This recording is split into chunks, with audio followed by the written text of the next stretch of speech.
Hey, welcome back to E-commerce on Tap, brought to you by Sourcify and ISBA. I'm your host, Nathan Resnick, joined by my co-host, Aaron Alpeter. Aaron, for those joining us for the first time on E-commerce on Tap, do you want to give a quick overview of what we're about? Absolutely. So each episode, Nathan and I profile a well-known, typically D2C company. We tell their founding story, reverse engineer their supply chain, and talk about their X potential. And this season, we're focused on the supplement industry. We've had some great episodes so far, and another great one today. Yeah, today we're covering Grüns. I was pronouncing it Grunz, and Aaron has taught me a bit about the German language and how Grüns is technically pronounced. And as we'll dive into their story and their founder, we see that, the founder kind of has a bit of a background in Germany. So, that's kind of how the name came to be is Grüns actually means greens in the kind of, is it in the German language? Is that right, Yep. Aaron? German and Swedish, honestly. So, yeah. There you go. So that's a fun fact of the day because everyone I've heard pronounce it over here is always like grunts, grunts. Their growth is crazy, but now we know for a fact it is Grüns, and it means greens in the German language. Grunz kind of sounds like something that you don't want to have if you take something that's not good for you. Grun sounds a little Yeah, bit more appetizing. yeah, definitely, definitely. Well, before we dive into their story and just incredible growth trajectory, is there any kind of tidbits that caught your eye the past week that you want to share? Yeah, there were two that were interesting to me. The first one is that the last penny has been minted, so they're making no more pennies. They've been retired as of November 2025. They are no longer making anymore. They're still valid, so you shouldn't throw them away if you find them, but they're not making any more. And this was initially billed as a cost savings measure for the federal government. So this is one of the early Doge things that they decided. And the reality is, like, the metal that goes into a penny is more than a cent. And so people are like, hey, we're spending, I think it was like $60 million a year, basically making new pennies. And they decided to stop doing that. Although there's now this question and this issue that's popping up is, hey, if I am a store and I'm working with people who are dealing in cash, and you know they have change of 4 cents. Do I give them a nickel? Do I round down? And so there's all these sorts of things that are playing out, and there's some stores that are beginning to kind of go back and forth and trying to buy people's pennies, and so it's causing a little bit of an issue. But eventually, I think it'll go away. And then the other thing that caught my mind was the collapse of Sonder. Have you heard of Sonder? Yeah, I've stayed at a Sonder. Did you like it? Yeah, I mean, overall, it was a really smooth experience and well run. So, yeah, I mean, unfortunate news. Yeah, I got to know Sonder. I was we had like a 6 hour delay on a flight to London last year, and I happened to meet someone who lived a mile away from me who was running their supply chain. So we got to talking for a while. But it was a short term, kind of like a short term rental sort of company, and they partnered with Marriott a little over a year ago. The thought was that they could have the Bonvoy members be able to use Sonder, and they were kind of in difficult financial straits to begin with, and so the thought was that this was going to help save the company. Turns out that that is not what happened. And Sonder basically ended up a situation where all of these loyalty guests were using it and not paying as much, and it was causing more costs than they expected. And so they had to end the partnership and basically shut down overnight. And the crazy thing here is that with Sonder, you can book for a day, a week, a month, a couple months. And they sent out an email basically one Sunday night saying, hey, sorry, but we've broken the partnership. You got to leave tomorrow. And so it's not a big deal maybe if you're there for one night, but if you're there for a month or 2 months, and you're being told that you have to leave, that's a pretty big impact. And so it's been an interesting piece just to watch out. Obviously, sad for the company that to go under, but just what does a big company like Marriott do when there's issues like this? Do they lose money and try to take care of their guests? Do they try to stick to what the contract says? And so it's been interesting to see how both companies are responding. Yeah, and I mean, Sonder, they had raised hundreds of millions of dollars and just all that equity completely wiped out. So sad to see both from the guest perspective as well as, investor and operator perspective too. Never a fun situation there. What was on my view this week was Suja Life, which is kind of this better for you beverage company.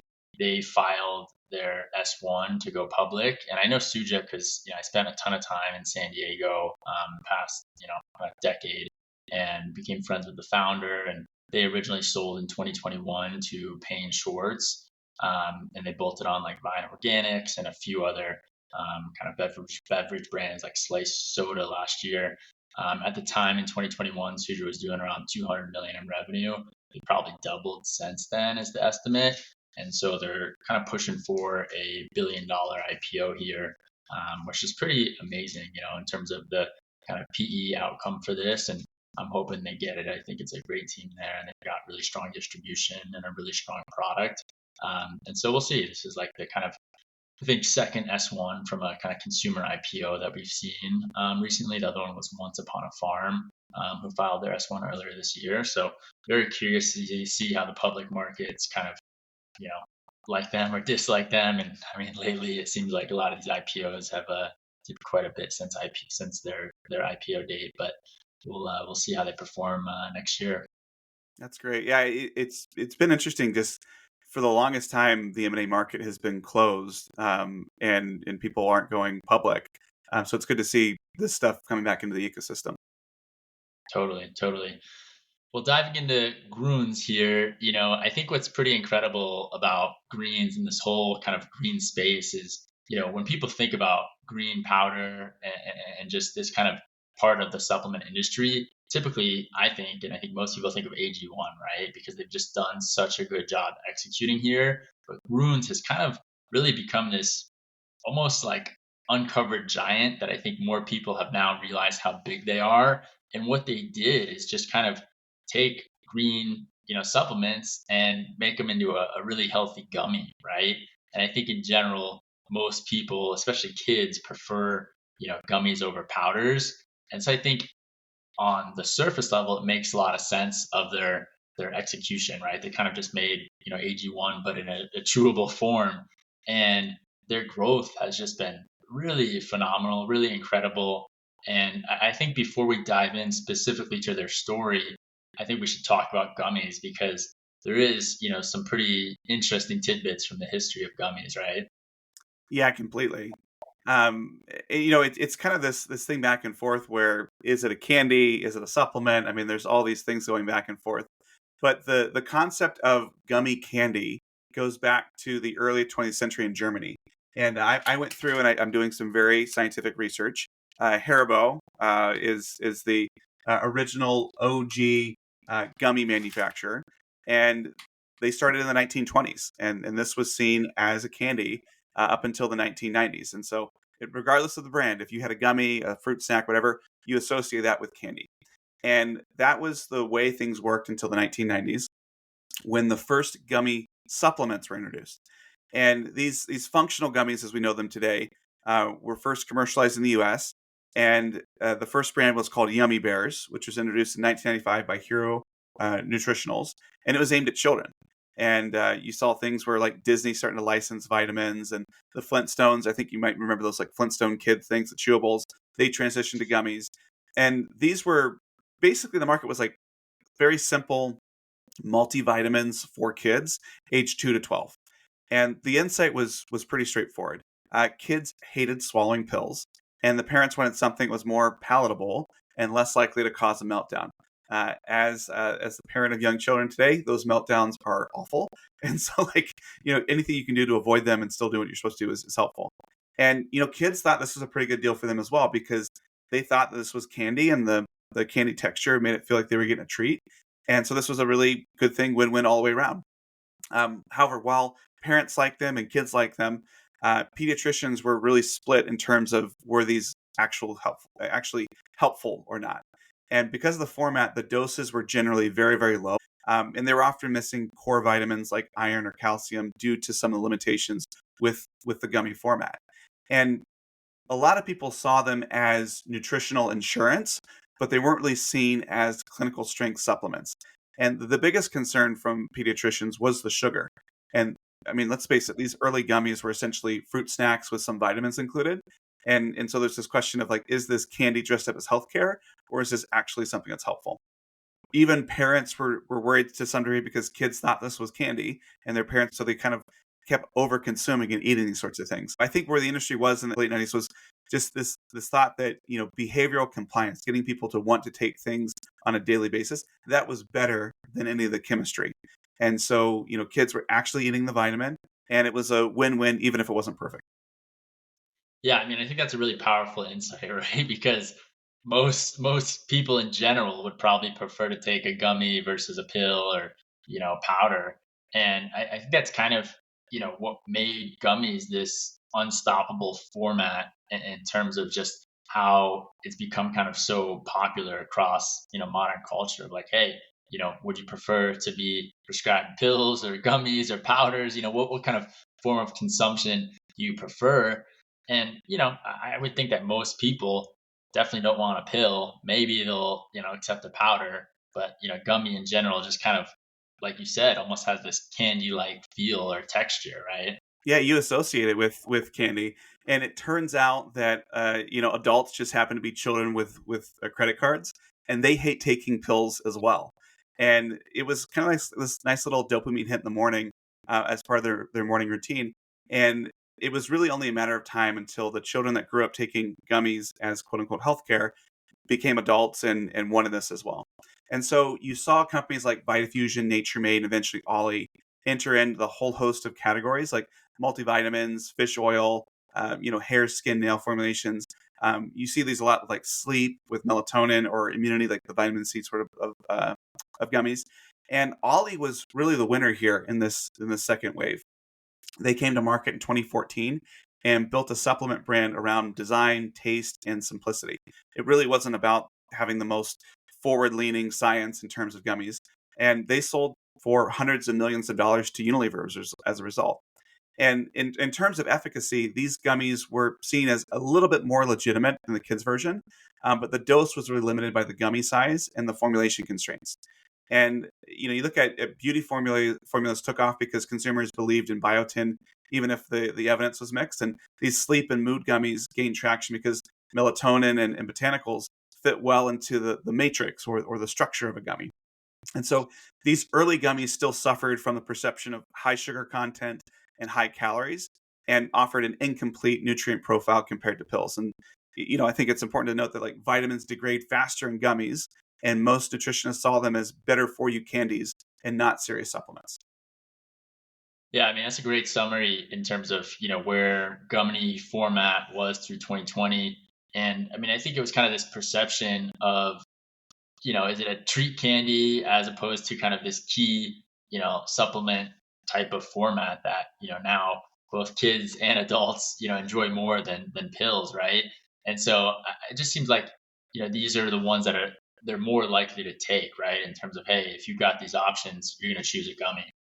You're absolutely right. And gummies have always sat as a format on the fault line of, these are less dense, less stable, more sugar, but people dramatically prefer them. And so we'll kind of dive in a little bit more into the Grüns story and how they changed the paradigm of what gummies could actually deliver. But before to do that, we've got to talk about the founder.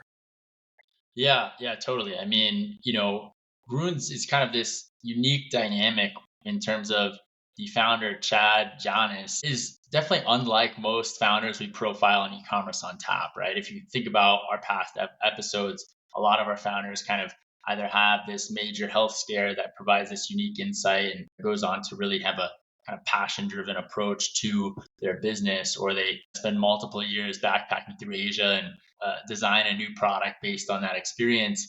But Chad, he actually attended BYU right here in Utah, then went on to Stanford Business School. And really, his experience and training came from being a founder and then also working in a VC firm, right? And so he started his first company in 2017. It was called Credit Cash, which is basically like a kayak for free flights, but leveraging redemption points across different loyalty programs.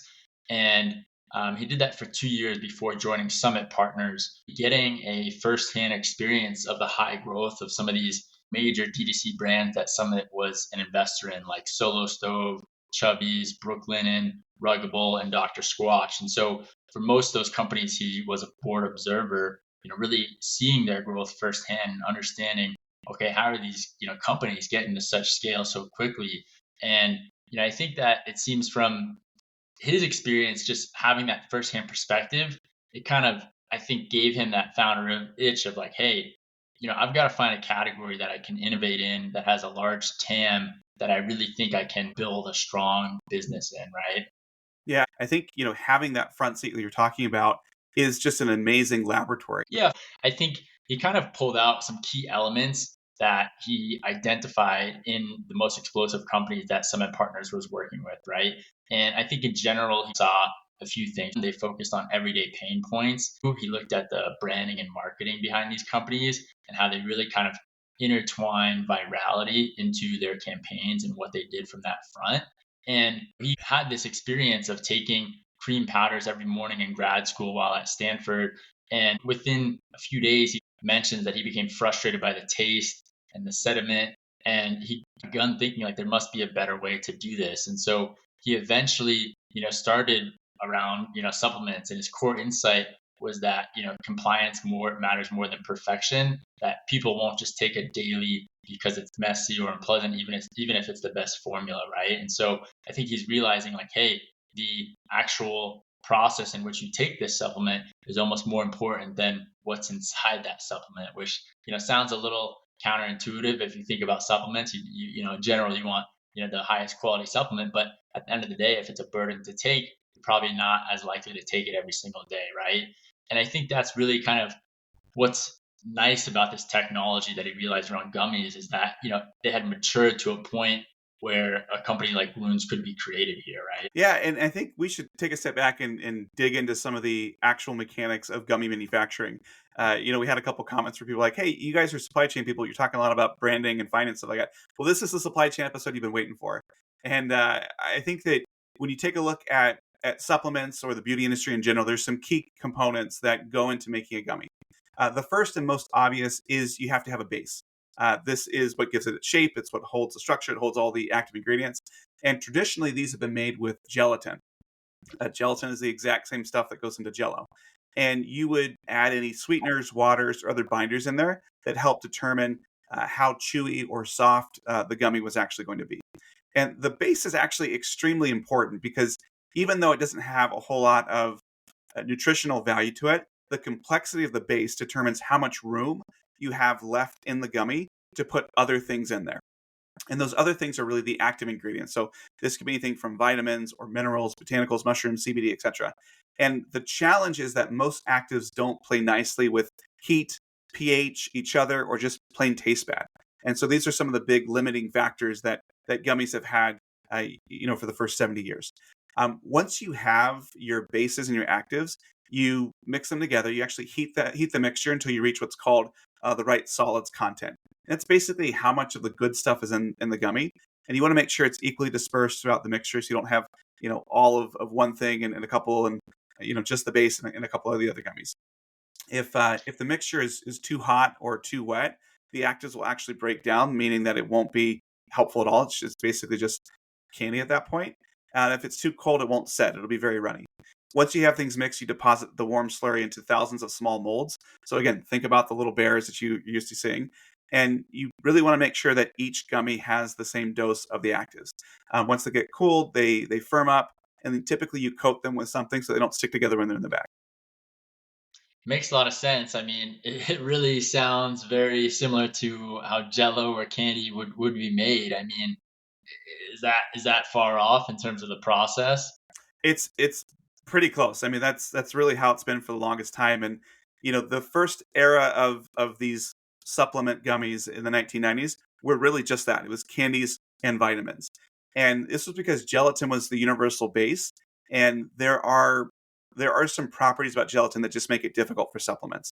The first is that it has a very low heat tolerance and low pH stability, which means that only very basic vitamins can be added in small doses. So think vitamin A, vitamin C, D, E. If you try to add nutrient dense ingredients like cream powders or probiotics or adaptogens, minerals, they either get destroyed in the gel, they tasted terrible, or they precipitate out. And so these gummy vitamins early on were essentially just fortified candy with trace nutrients. And so you think about like the pediatrician saying, "Hey, I don't know if this is actually helpful or not." It's true because we were just feeding kids candy. But in the 2000s, the base format, which was still primarily gelatin, started to change, and people began to experiment with pectin. And pectin has allowed for better flavor systems to come on board. You have more stable sweeteners and binders and early microencapsulation or active ingredients. And this allows you to start playing with some of the larger vitamin doses. And so you can fit more of the active stuff into the gummy. And there are simple ingredients like melatonin or biotin or vitamin C that are now available in a gummy format. And this is really the insight that let Ollie launch in 2014. They had great branding, but they didn't really have the great gummy chemistry that we see later to support where they wanted to be. And so their insight was, let's just treat supplements like a beauty product and use it all the time. And then you get to the 2010s, and there were three main breakthroughs that advanced the chemistry of gummies. The first was that pectin went from being an experiment to really the standard in terms of bases. And again, this allowed you to have higher heat tolerances and broader pH ranges. You could position as vegan or vegetarian, and it just was held more moisture overall. And with pectin, you can start to put earthy or grassy ingredients into gummies, and you did this without them dissolving the gel or turning into a sludge. The second big breakthrough was the process of microencapsulation. And this allows manufacturers to basically take the molecule and put something else around it so that you can hide the taste of really bitter ingredients, or you can control for time release so that things hit your stomach and then are released over time versus flooding all at once. And this allowed manufacturers to add in minerals and botanical extracts and probiotics and things like that. And with this, you start getting more and more sophistication in terms of depositing equipment. People are able to add these active ingredients in mass. You're able to take the solid concentrate, which again is the good stuff that goes in the gummy, from 65% all the way up to 82%. So now it's just a better vehicle to do these nutrients. And then lastly, in like the late 2010s, early 2020s, these functional gummies really became a validated format with a couple other breakthroughs. The first was that manufacturers were able to create really low sugar matrices and sugar substitutes. And this allowed them to take an enormous amount of sugar out of what was candy before. And taking it out was helpful from a health perspective, but it also made room for them to put in more active ingredients. And so now you can look at 50 to 60 nutritional actives that are in a gummy compared to just a dozen a few years ago. Again, more steps forward in flavor masking, and then the co-manufacturing ecosystem really matured in about the 2018 timeframe, where up until 2018, if you wanted to produce a gummy, you were talking to a company that produced candy as well as supplements. And starting in 2018, you start to see companies that are only focused on gummy supplements come out, and these are like a new class of world-class manufacturers that allow you to do things like layered gummies, low temperature depositing, process stability, all sorts of really sophisticated things that are more common with pharmaceuticals than candy production. Yeah, I mean, I think that's really kind of the catalyst that enabled Grüns to manufacture its products with these contract manufacturers, right? I mean, Chad brought this to market at a time where it just kind of became possible to do so, right? And so, kind of his initial steps were exploring, 20 plus contract manufacturers through 2022 to understand, what was possible, what is possible, and he learned that most contract manufacturers are primarily focused on single benefit gummies. So you think like sleep or beauty or immunity, and not multi-ingredient blends. And eventually, over time, he narrowed his kind of field of sight to manufacturers that could handle high active formulas and run kind of these low sugar production runs while maintaining these flavor profiles and scale to a ton of volume, right? And so I think, like a lot of the manufacturing kind of discoveries that we've covered of founders going through this process on e-commerce on tap, it takes a ton of trial and error, right? I mean, the initial kind of tests and the initial batches of Grüns didn't pass these stability tests, right? Or they had texture issues. And so, you can imagine putting yourself in Chad's shoes thinking, hey, I want to bring this, Grüns supplement as a gummy form to market. And he had to literally go through 20 plus contract manufacturers that were already producing gummies, but then had to narrow them down to understand, okay, which contract manufacturers can actually produce this, specialized type of gummy with high active formulas. and then really understand and try to dive into shelf life, which is a huge point for retail distribution, right? Which we'll see either in thousands of stores across the country, and the melting issues as you're shipping. You think you're shipping your product across Arizona. Well, good luck if you haven't faced those melting issues, right? And that's a huge part of gummy manufacturing that he had to really uncover for himself, right? And at the same time that he's learning the manufacturing process and becoming really an expert in gummy manufacturing, he's also building his team and kind of stays primarily through his Stanford network to kind of find not only really team members, but testers, advisors, and investors. And he finds key hires that focus on ops and supply chain and branding. And he says that, in his Stanford Business School class, about 25% of his class tested early versions, and their feedback really shaped the flavor profile and texture. And I think one key insight that he states that they have is rather than trying one massive super gummy, they could split the dosage by telling people to take 6 or 8 gummies instead of 1 or 2 to get the recommended dosage. I mean, kind of seems fun to have more gummies than less, right? Well, yeah, and it's actually really smart because if you think about one of the major issues that people had with gummies in the fact, it's just I can't fit all the stuff in there, and so you know, I guess like maybe they could have made like an apple sized gummy, but that would be just kind of weird. But you say, hey, take 8 of these, and if it feels like candy, why not?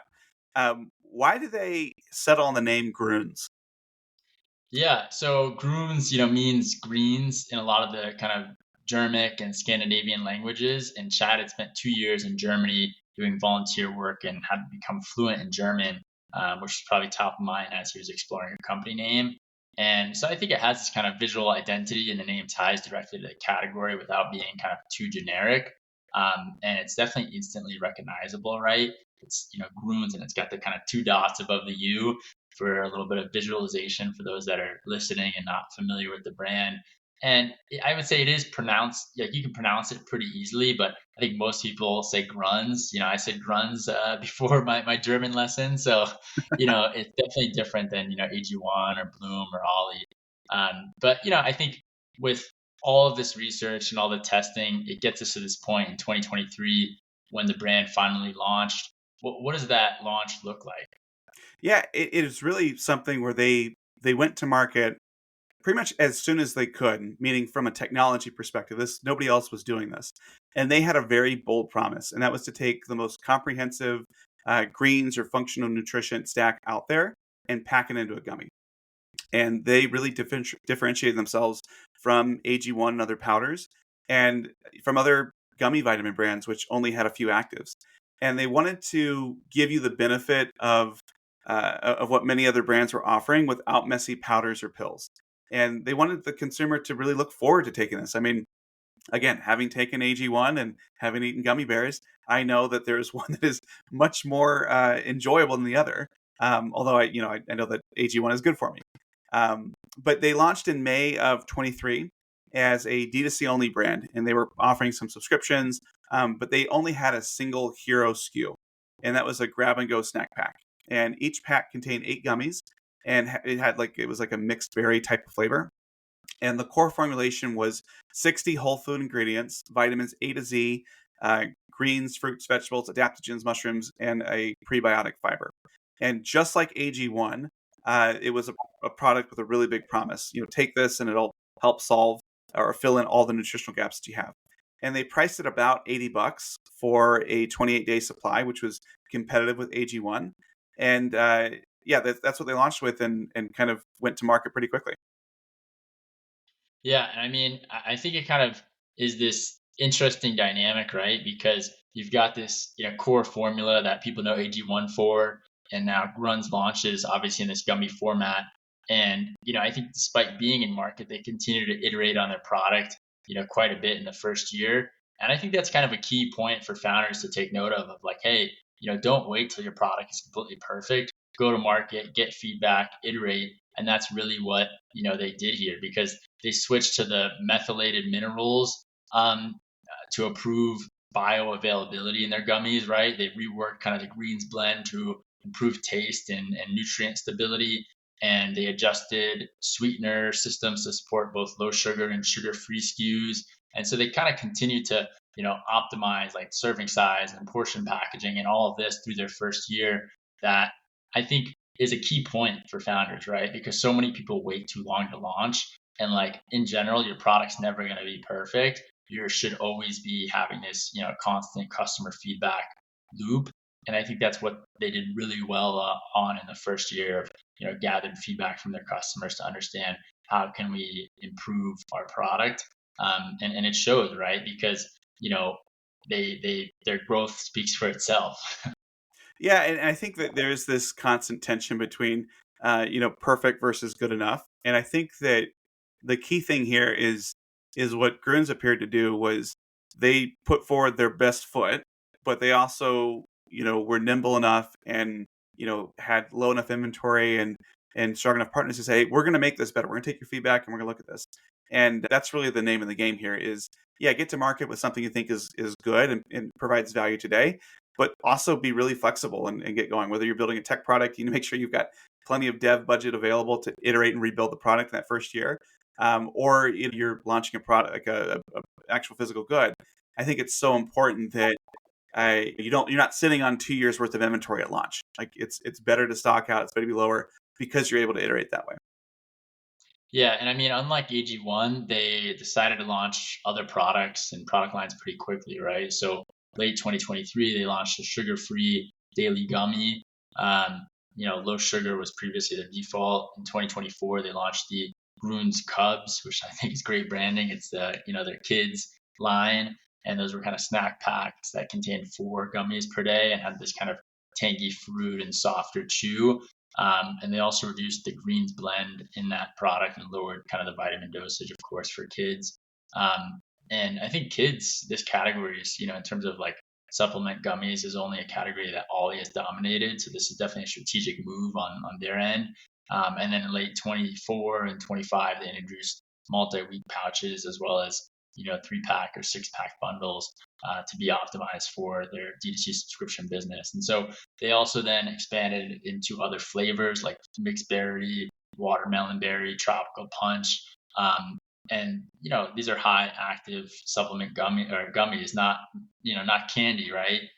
But the more flavors you add, the more complex the stability becomes.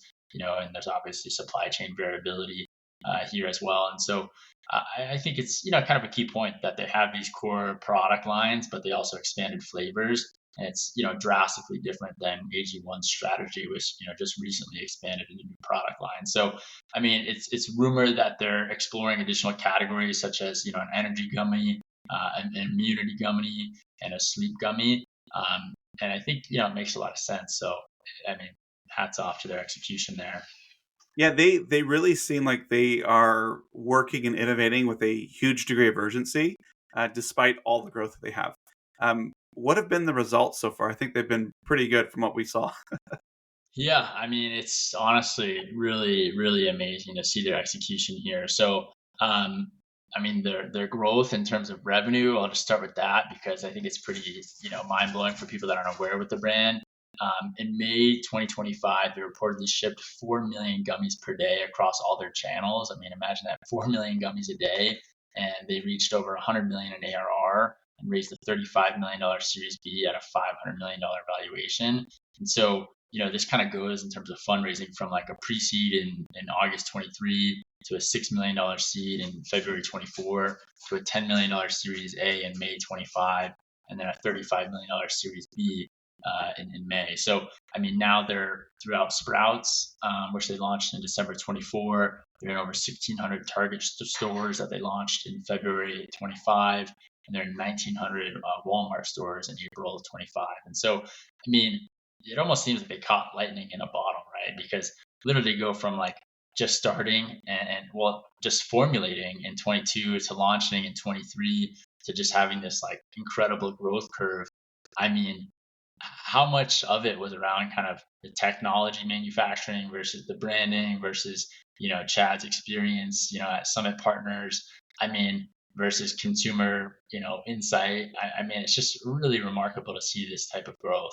Oh, yeah, I mean the pace of the fundraising is really what got me. I mean, If if Crunchbase and PitchBook are correct, there were only 2 months between a $10 million Series A and a $35 million Series B. Which like I don't know how that conversation goes, where the money basically hits your account, and then you're like, all right, well, I'm going to keep fundraising. And I think that Chad's background in deploying VC and having these connections and being able to really show them exactly why this makes sense, and why this is a good move for their portfolio was something that is, you can't underestimate. I mean, just the fact that he's able to speak the investor's language, like, yeah, this is great, like, let's keep doing this, is really good. I think that there's also an element here where there's really just this sense of urgency that they've got. And I think that this technology has barely come online, and they were really the first one to take advantage of it in a major way. And that sense of urgency is so interesting. And I think like the difference between AG1 kind of saying, hey, we're going to have one product and just we'll be on version 15 of it, 15 years in, is one way to do it. And they've built a wonderful business as a result of that. But these guys are saying, hey, we want to own all of gummies, and we want to kind of expand as much as we can, as opposed to just having one hero product. And I think it's like one of those businesses where you're like, who are all these customers, right? And it's just pretty incredible to see in terms of their numbers. Because I think with some of the other supplement brands or beauty brands that we've covered, like, I have friends or friends of friends, or I've personally, tried them, whatever it may be. And here I feel like their market penetration is almost like just starting in some sense. Yeah. To be so confident in your numbers that early on and this quickly is really impressive for, I think, any brand, right? Because I'm sure they're doing some sort of formula around CAC and LTV and the payback period there. And it just is really impressive to see, and to have that confidence to go out and execute like this. Yeah, you bring up a really good point there, and I'm curious how many of our listeners here have tried Grüns. So, it could be that you and I are just the laggards, and we haven't done it yet. But do you think that there's risk here to the business of being just so new? And, if it is just like the VC echo chamber that's buying these things, is that a durable business? Or, is the fact that they're at the beginning of their market penetration more of a risk or more of a plus in your opinion? Yeah, I think it's an opportunity. Their distribution is super strong, and it's only in the US right now. So I think if we look forward here, there's definitely more meat on the bone, and that they're still growing quickly. So they can start, international sales. Probably Canada is an easy next step for them. They've grown pretty aggressively across channels, which is good to see, right? Most people start with one channel and then slowly expand, but they've gone pretty aggressive across channels. And I think the brand is gaining, some attention, right? It's definitely not mainstream yet, but I could definitely see in the next 2 years, becoming mainstream. I mean, I actually bet, in 2, 3 years they're gonna have a Super Bowl commercial. So let's see if that happens. But I think the plan is definitely to max out their U.S. distribution network before looking to go international. And obviously, they still have a ton of untapped market potential here stateside. They've got kind of the compliance and regulation figured out here, and the overall system to scale. So I think probably they'll expand into other retail partners like CVS and Walgreens. Definitely more types of SKUs. You think about their product catalog right now. They definitely kind of already hinted that they're going to do an energy gummy and immunity, and continue to expand flavor. So I think in general they're in a really strong position to grow right now, and they obviously have the funding to execute on that plan. Yeah, I think you're right. And, one of the challenges with supplements is that it's so easy to start a brand in the US because the regulatory framework is pretty loose, if you want to call it that. We dove into that pretty deeply in our kickoff episode. But expanding into other countries, there's just a higher regulatory burden. Doesn't mean they can't do it. It's just going to be more difficult. So I think you're absolutely right that they will probably just focus on the US for as long as they possibly can. And then when it's time to expand internationally, that's when they'll probably look at saying, the time is right for an acquisition. Um, I've thought about this a little bit as well. I mean, do you have any initial thoughts on, who the acquirers could be? Yeah, it's a good question. And I feel like on this trajectory, and maybe with the IPO market opening up, I feel like in the next 2 or 3 years, they could even go public to have that option. In terms of acquirers, there's definitely kind of that dynamic of the the Liquid IV acquisition and Ollie and kind of Unilever's health and wellness division here that probably is keeping a close eye on Grüns. What kind of caught your eye in terms of strategic acquisitions that would make sense? Yeah, I mean, I look at this and I would be surprised if Unilever's Health and Wellness division doesn't acquire Grüns. I mean, they bought Ollie, Liquid IV, Nutrafol, Smarty Pants. Like they've been very active in the gummy space from an acquisition point of view, and they have a really good track record of growing these businesses. With the exception of Ollie, which is Grüns is kind of eating their lunch. They've done really really well, and they love taking really strong brands and target and adding them into retail with Target and Walmart and things like that. I think if you had to broaden the aperture a little bit, I think there's a couple of other companies who could make sense. The first one that comes to mind is Pharmamite. They make the Nature's Made vitamin category, which is like the number one vitamin in Costco and just in the country. They're really interested in younger brand-led assets and they think that maybe moving into functional gummies would be a pretty good move. And they have a lot of manufacturing expertise and scale. And so I could see this something where they say, "Hey, we can do this. We can bring it in house, and we'll have this technology." Nestle is also an interesting one. They've been getting into things like beverages and powders and bars and pills, but they don't really have a hero gummy brand. And so they generally want to expand into wellness. And so Grüns could fit well within Nestle. Bear owns, One A Day and Flintstones. These are more legacy brands. And so, this could be a really good halo brand, a new format, and something that's a little bit more youthful and Gen Z. Church and Dwight has VitaFusion, which is really one of the OG gummy vitamin businesses, but they're more mass as opposed to premium. And so, if they were to look at it, then perhaps they say, okay, this is how we're going to premiumize our portfolio, so we're going to grow. But to me, I come back and I'm like, this is Unilever Health and Wellness written all over it. Yeah, definitely. And I mean, what kind of outcome do you think they should be expecting, right? And what do you think the timeline is for that potentially? Yeah, it's a good question. I think in terms of timeline, I would do exactly what you said, where they should focus on maxing out their U.S. distribution first, which they probably got 2 to 4 years to be able to do that with their velocity. If you look at some of the public data that we know about the other Unilever acquisitions, they paid roughly 4 to 5x for Smarty Pants. Liquid IV was a $600 million valuation on like 100 to 120 million in valuation. Nutrafol was $1 billion valuation on 200 million in revenue. And so if you look at this and say, okay, let's assume it's a 2.5 to 4x, multiple. If they sold today, it's probably a 300 to $700 million sale. I think if they can grow to 250 to 350 million revenue, they're looking at 800 million to 1.4 billion. And if they unlock Costco or expand the SKU set into sleep, immunity, energy, stuff like that, this could be a $1.5 billion exit pretty reasonably. Yeah, I mean, it's pretty clear from just the story that Chad was definitely focused on disrupting this category and competing with AG1, which has done more for the supplement category than I think any other company out there. I mean, let's just real quickly put ourselves in AG1's shoes, right? If I'm on the team at AG1 and I'm listening to this and seeing this story unfold, how do I feel? And like, yeah, I mean, did AG1 miss the boat here, right? I mean, AG1 could still release, a gummy format and compete, right? I mean, how do you feel if you're in AG1 shoes hearing this and seeing this unfold? Yeah, I mean, the last couple episodes we've kind of picked on AG1 a little bit. There was Bloom Nutrition, becoming big because they weren't fast enough getting into Amazon and owning that traffic. This is another example of a new format, and I'm sure they had the consumer complaints or the consumer feedback says, "Hey, I don't like the mess, I don't like the taste," things like that. So I can't fault anybody for running a substantial 9-figure business because you have to be doing more things right than wrong in order to have that kind of business.